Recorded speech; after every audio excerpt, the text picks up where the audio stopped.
High বন্ধুরা, দুপুরবেলা কি কি মেনু হয়েছিল আবার তোমাদের সামনে নিয়ে চলে এসেছি ছোট্ট একটা মিনি ব্লগ। চলো দেখানোই যাক। দেখো আমি প্রথমে ভাত বেড়ে নিচ্ছি থালার মধ্যে। এটা হচ্ছে আমাদের চাষের চাল।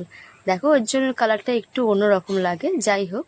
তারপরে দেখো আমি ভাতটা বেড়ে নেওয়ার পর নুন নিয়ে নিয়েছি, তারপরে একটু আলু উচ্ছে ভাজা নিয়ে নিলাম। তারপরে পেঁপে আলুর একটা নিরামিষ সবজি বানিয়েছিল, সেই পেঁপে আলুর একটা সবজি আমি নিয়ে নিলাম।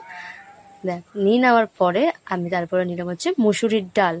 মুসুর ডাল দেখো ভালো করে আমি মুসুর ডালটা নিয়ে নিলাম। তারপরে আমাদের বাড়িতে যে হয়েছিল হচ্ছে কাটাপোনা মাছের ঝোল, আলু দিয়ে ঝোল। দেখো কত ইয়ামি দেখতে হয়েছে।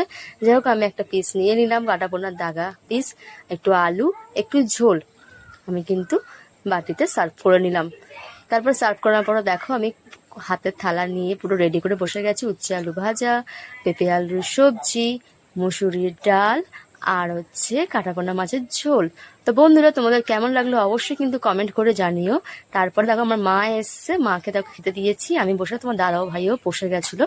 যাই হোক আমরা দেখো সবাই মিলে বসে